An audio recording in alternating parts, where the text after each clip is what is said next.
turn that off.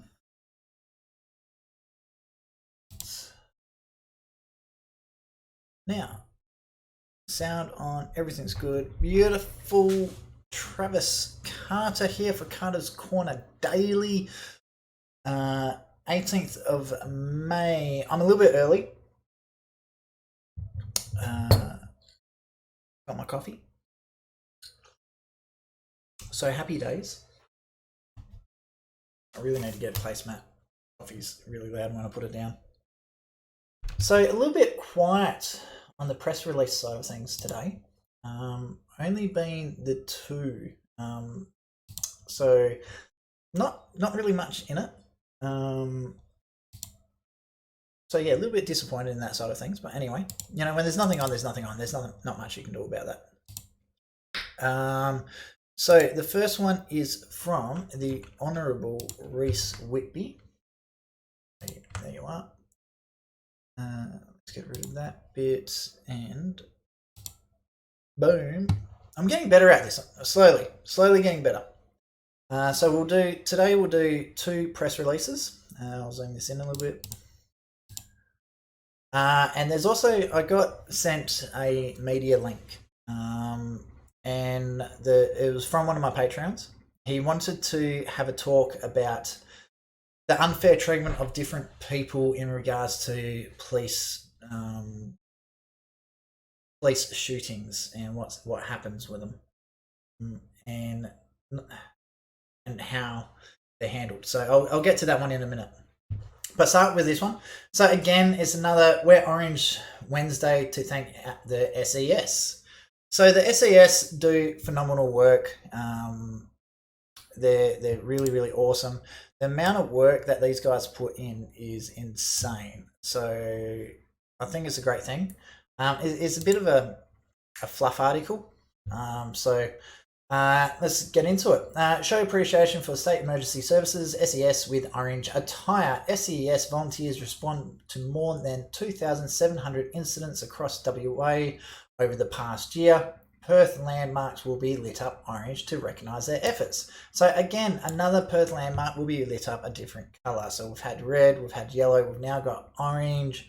I wonder if we'll end up with a blue and a purple and the colours of the rainbow. Anyway, West Australians are encouraged to wear orange tomorrow to celebrate the achievements of the state's 2,000 emergency service volunteers. Now, remember, these guys are actually volunteers. Most of them don't get paid.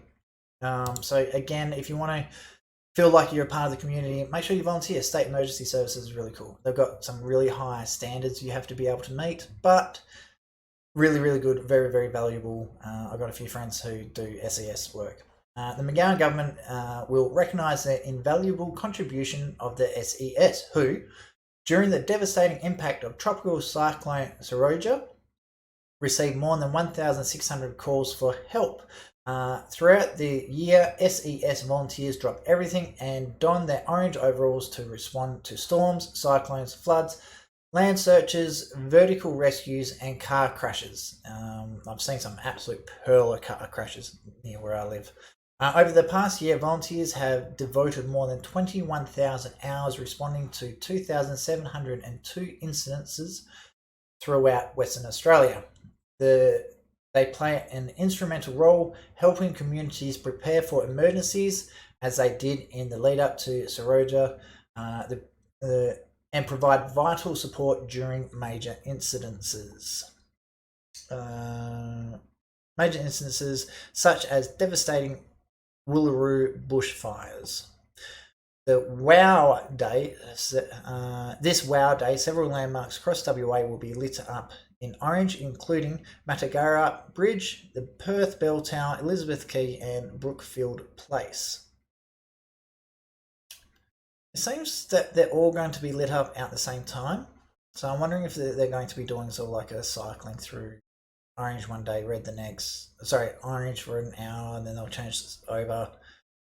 Not sure. So anyway, if you want more information about WOW Day, visit obviously wowday.com.au/WA.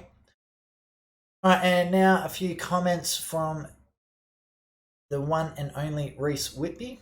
I have to move this up so you can see it all. Come on. That one. And we want that one. Let's move that up. It's just that. Okay. The past 12 months have been particularly challenging for our emergency services, with the Ruraloo bushfires and tropical cyclone Seroja devastating parts of our state. Our SES units have been instrumental in both the initial response and the subsequent recovery efforts. The people of Western Australia are incredibly fortunate to have these men and women who put their personal lives on hold to help those in need. Our SES volunteers come from all ages and walks of life.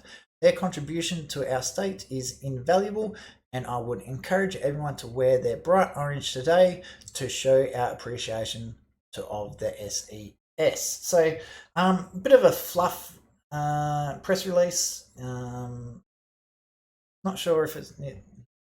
I find it a bit strange. We've got other things going on, like what's going on with the Gaza Strip at the moment, and a whole heap of other things. The budget has been released, but yet they're talking about the SES, and so I find it strange that this press release or media statement is coming out. I understand why it's there, but this is the first media statement that came out today, and I'll just go into the second one now. And we want, here it is. Pop this one up. Okay, so the next one is a press release from sorry, it's not this one. Wrong one. That's from yesterday.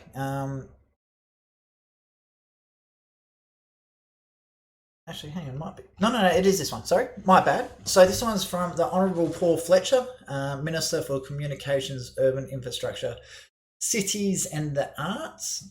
I'm pretty sure he's a Liberal. What's the word I'm looking for? Liberal federal member of Parliament. The Honourable Mark McGowan, MLA, Premier of Western Australia, also the Treasurer.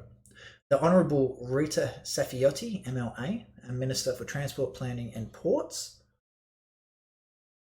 And the one I'm curious about whether he will actually get a mention out the bottom is the Honourable Andrew Hastie, MP.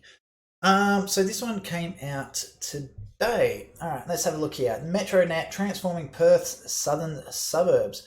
It's full steam ahead for Perth's 10th Metronet project, Lakelands Station, with the first design images unveiled today. ADCO Construction was awarded the design and construction contract in January to build the station, which will be located 7 kilometres north of Mandurah Station off Lake Valley Drive, and will service the growing suburbs of Lakelands, Medora Bay, Meadow Springs and surroundings.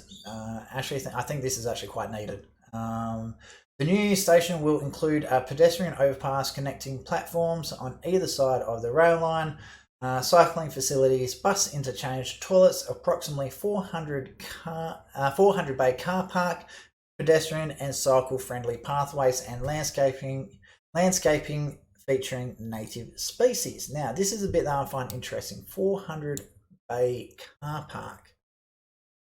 That's not a lot. That is definitely not a lot.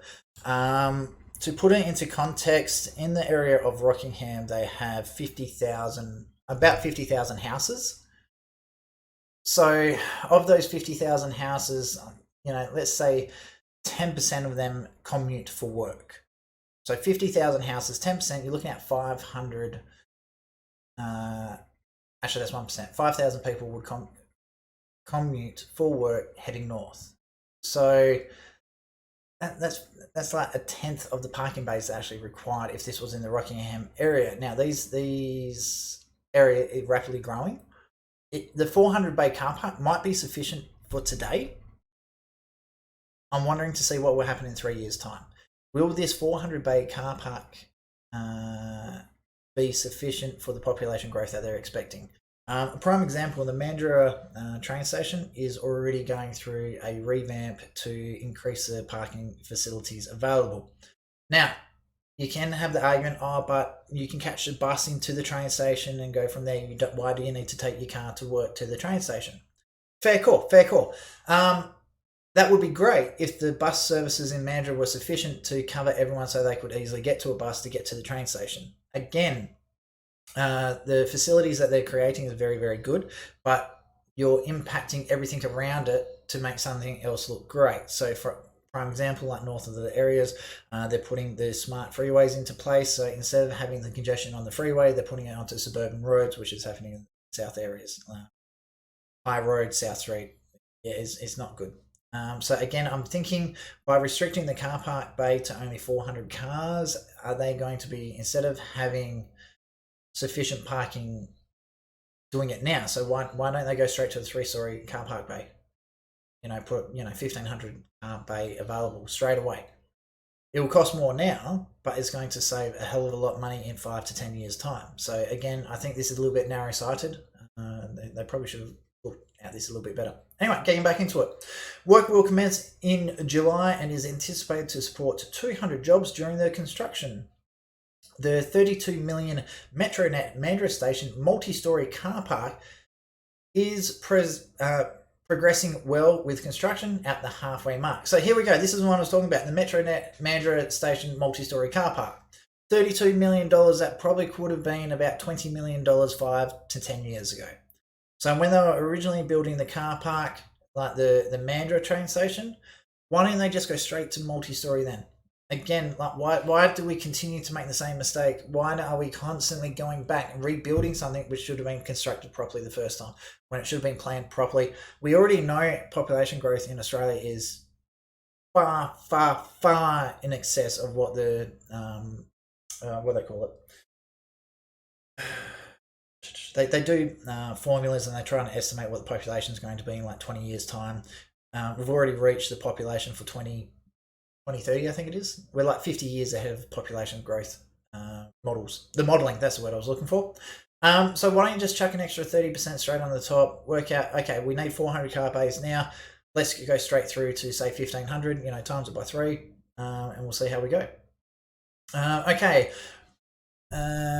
Here we go. Concrete pours are currently underway on levels 1 and 2 and are expected to continue until July. Once complete, work can begin on installing services. When completed, the car park will increase capacity at the station by about 1,800 bays, and that's for a 3-story car park.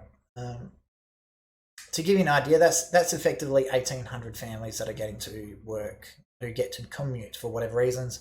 But on top of that, you've also got university students. There's a whole heap of other people involved in this, not just workers. So it's really important to make sure there's adequate supporting facilities for all these high-profile projects that you're building.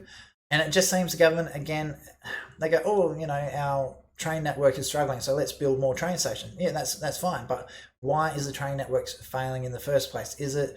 Have you got enough bus services to supply the train network? Have you got enough parking to supply the train network? Have you got enough trains actually in the train network? Have you got enough trains going backwards and forwards at a regular enough time? So instead of everyone getting out the train station at 7 a.m. or 6 a.m. to get to Perth, why isn't there like trains going every 3 minutes?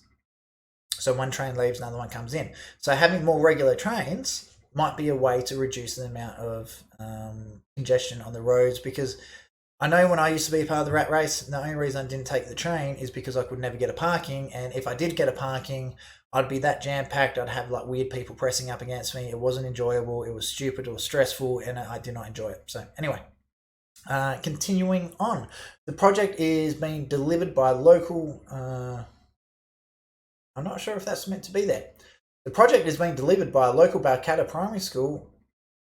A local Balcatta company, PS Structures Pty Limited, and is estimated to support up to 120 local jobs. So I can tell you now, Balcatta is not local to Mandurah. Okay, but anyway, both projects are jointly funded by the state government and Commonwealth governments. The Commonwealth has contributed 80% of the funding towards Lakesland Station and 50% of the funding for Mandurah multi-storey car park project. Okay, now we've got a few images here. I'll jump into them in a moment. One thing I want to quickly discuss here is about the funding side of things. So the 80% for the Lakeland Station is being funded by the federal government. Okay, so let's be clear, the federal government is Liberals. So the Liberals are going out there creating jobs by supplying the funding for these major projects. So let's go back up here. The Lakelands construction is creating 200 jobs, plus at a lot of these train stations, there's security guards, there's shop attendants, there's maintenance, cleaners, the maintenance of the car park. So there's a whole heap of supporting jobs as well. So it'd be interesting to see if this 200 jobs is actually a little bit more. So effectively, the Liberal government is responsible for creating 200 jobs here, plus about 80% of the 200 jobs. So about 160 jobs. And 50% of the funding for the multi-storey car park in Mandurah. So that's 120 local jobs in Balcatta. So there's about 60 jobs. Again, Liberal government is organising this because they're supplying the funding. Well, I shouldn't say the Liberal government supplying the funding. The taxpayers are supplying the funding. The Liberal government is assigning your tax money to be building these things, which should have been built, 10 years ago. Let's go have a look at what these places look like. Okay, I think it's this one. Boom, here we go. So this is the image from, so I'm pretty sure in the background there'll be Mandurah. It says looking east, so I'm not sure how that exactly works. I'm not sure of the layout where the trains are. I have to say, in the design, it looks good. $32 million good? I'm not sure. Actually, no, that 32 million is for the car park. It doesn't say how much this Metronet's Lakelands train station is going to be. But again, let's assume 32 million. This doesn't look like 32 million to me. But I'm not in commercial construction. Let's have a look, see what other photos I've got here.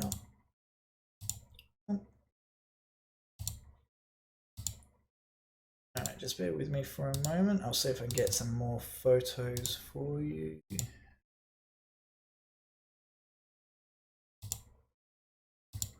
No, that's the same one. That was... So let's get rid of that one. And...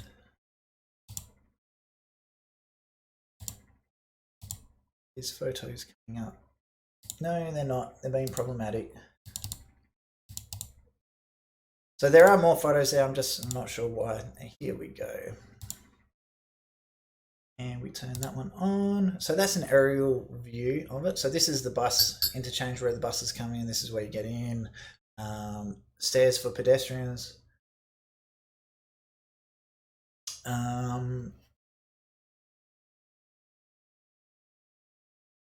Okay, so this would be the east side because in Lakelands there's a great big lake on the...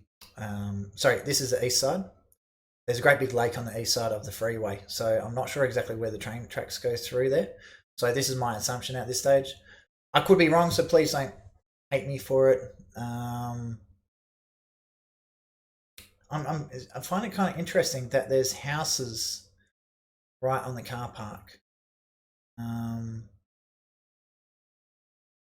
I would have thought the state government would have purchased these out and then built the car park all the way across. Might have cost a little bit extra, but yeah.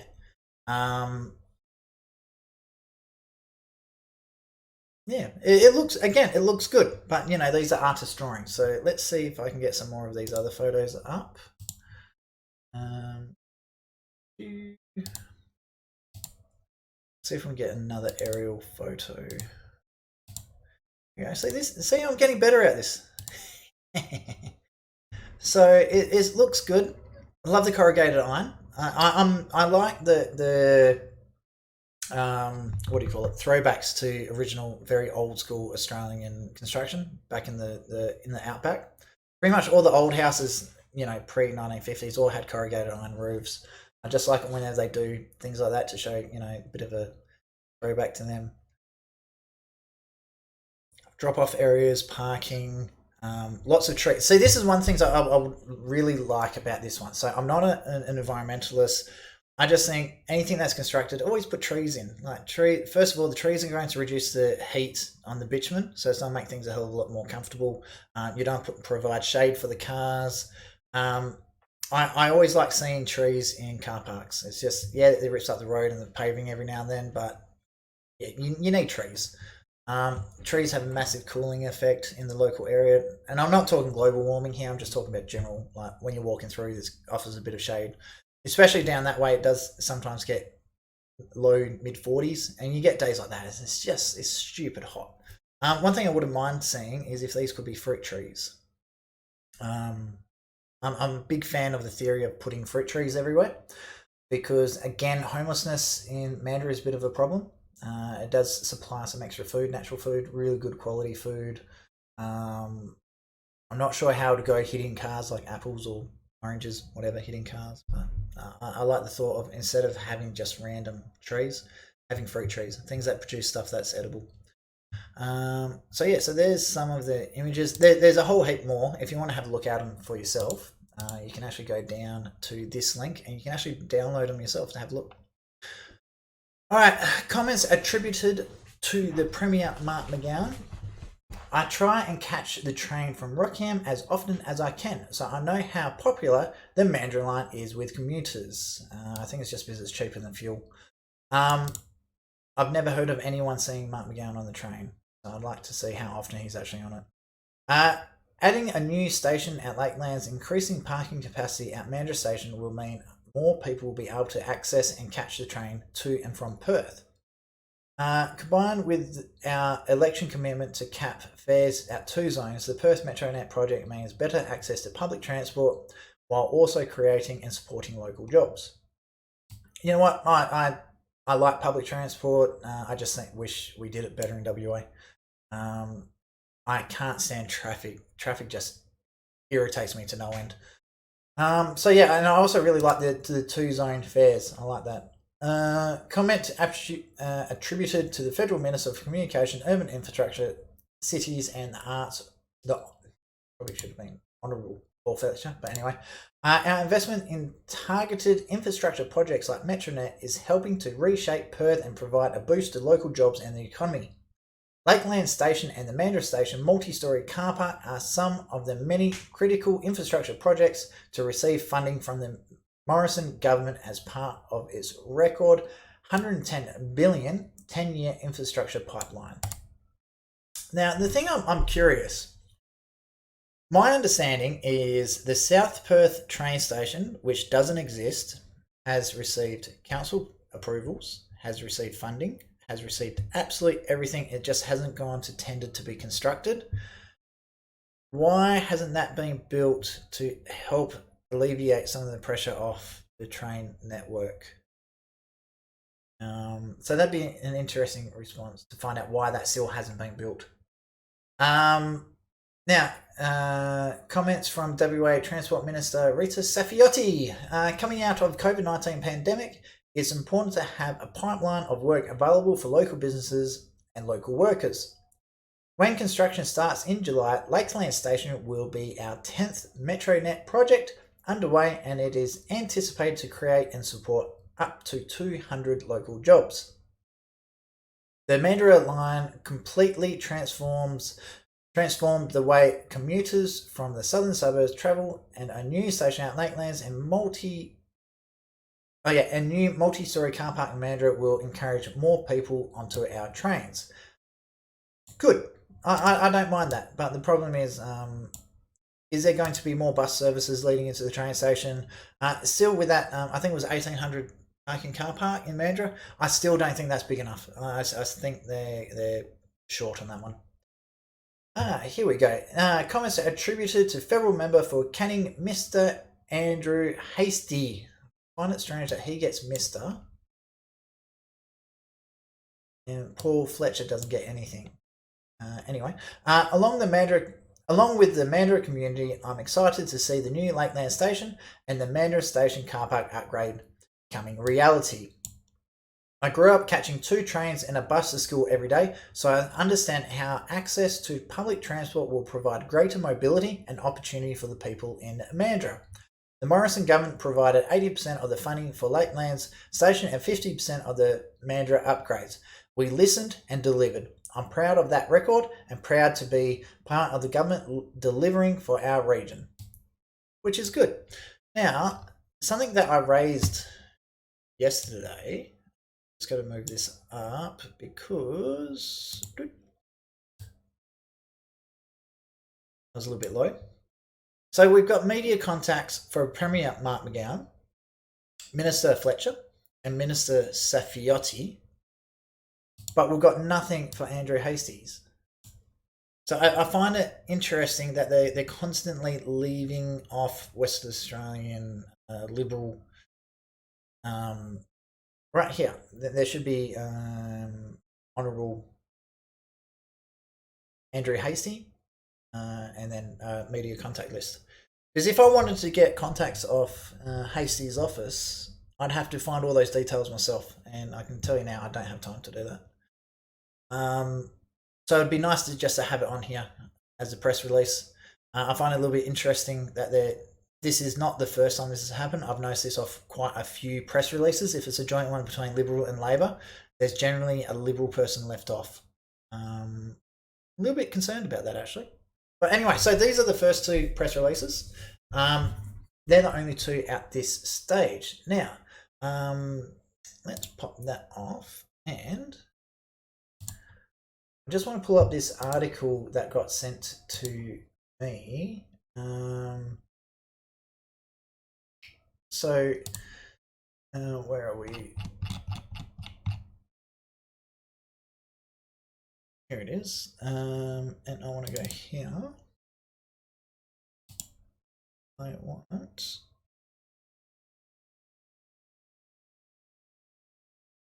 Just go to remove a couple of other things.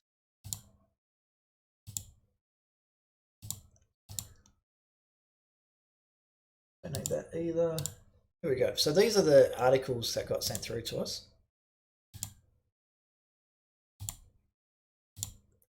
Alright, so WA Police Beachborough shooting investigation clears officer who shot dead unarmed man.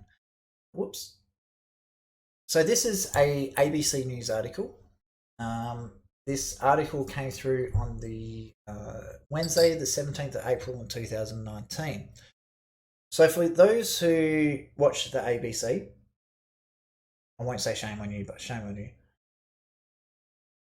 I'm not a big fan of the ABC. I think they're just extremely biased. They don't portray the media in a very good light. They don't really tell the story properly. So there's unfortunately, a young gentleman by the name of Lee Tong. He was a person of interest for the WA Police. The story that I've been told was he was sitting on his bed in his room eating dinner, like a bowl of rice noodles or something. And when police officers come to investigate and talk to him about something, they shot him 3 times in the chest and killed him. Unfortunately, he did pass away. So, WA police officer who fatally shot an unarmed man at a house in Perth's northern eastern suburbs last year will not be charged over the death. This is a bit I find a little bit concerning. Okay, so, and I'll explain to you why. So, an internal investigation was launched by police after Lee Tong, 38, was shot dead when officers went to his house in Beachborough on November 22nd in response to a family violence incident. So, I've spoken to his sister about this, and she is saying what was reported is totally different to what actually happened. Obviously, the family is Vietnamese, so the English isn't the greatest. So here we go. So WA Police Commissioner Chris Dawson said officers had been told Mr. Tong was armed with a knife or something similar and had threatened to kill his mother and attack police. He said 2 officers entered the house on I don't even know how to say that, Crescent, and found an elderly woman and 2 small children in a confined space with Mr. Tong in a separate bedroom. So he was in his bedroom. They admitted that.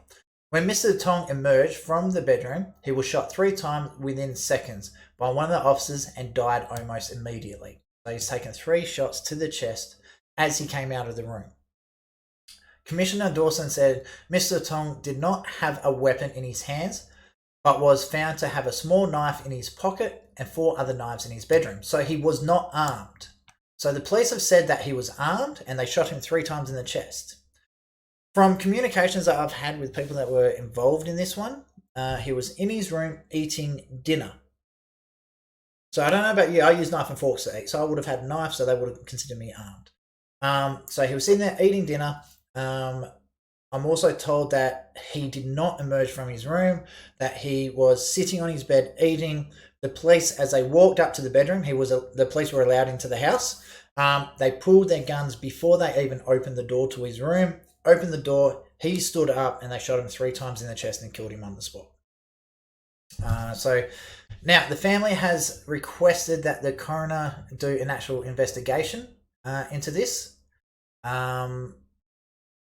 And to date, so we're now in 2021, they have flat out refused to do a proper investigation into what happened into the shooting of Lee Tong. So the reason why I've been asked to do this one, so as some of you know who are regular listeners to my show, I actually did grow up in Geraldton, went to Geraldton Senior High School. Lately there was a police shooting of an Indigenous person. Within, I think it was about a week,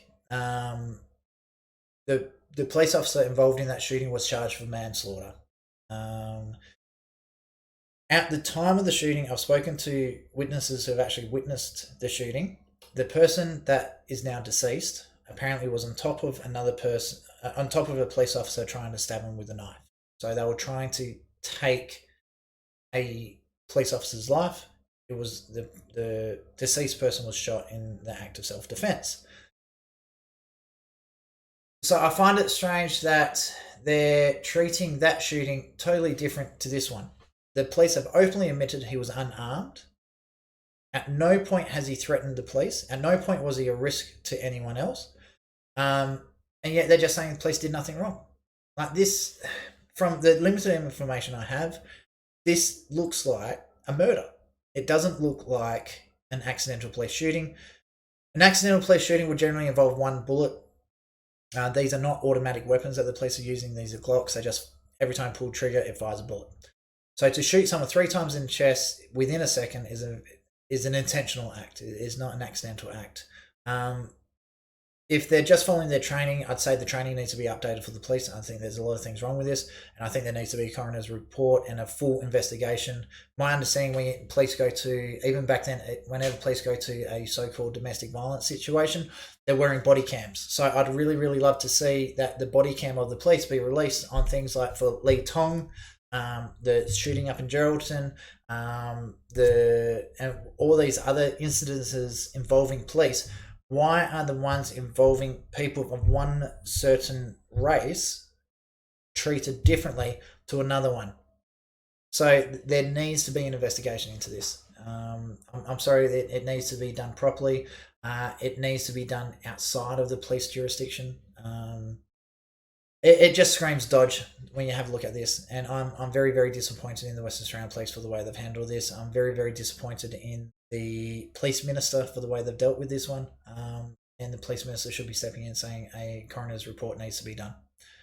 So yeah, anyway, so thank you very much to the Patreon that sent this through to me. I will be doing more investigation into this, find out if there's anything being done. To date, as far as I know, no investigation has been done into the police officer. Like I'm talking about coroner's reports here and things like that. As far as I'm concerned, this is a senseless death. There's no need for Lee Tong to be killed in this way. He wasn't armed. He wasn't attacking anyone, and it was just pointless, needless, and bad. Very, very bad. So anyway, I'm going to wrap it up here on this one. So this is Travis Carter for Carter's Corner Daily. Again, make sure you jump onto my Patreon. Patreon.com/Carter's Corner. So if you do want to support the channel, it really, really does help out because the data, equipment, and all that sort of stuff does actually cost quite a bit of money. Also, it gives you, if there's anything you want me to talk about or discuss on the show, you can send it through to us. Also, YouTube, Facebook, Carter's Corner, and also don't forget Twitch TV.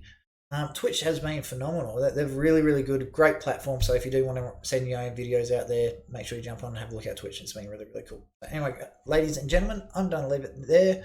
Love yous and leave yous, and make sure you look out tomorrow for Carter's Corner Daily. It's Travis Carter, and I'm signing out.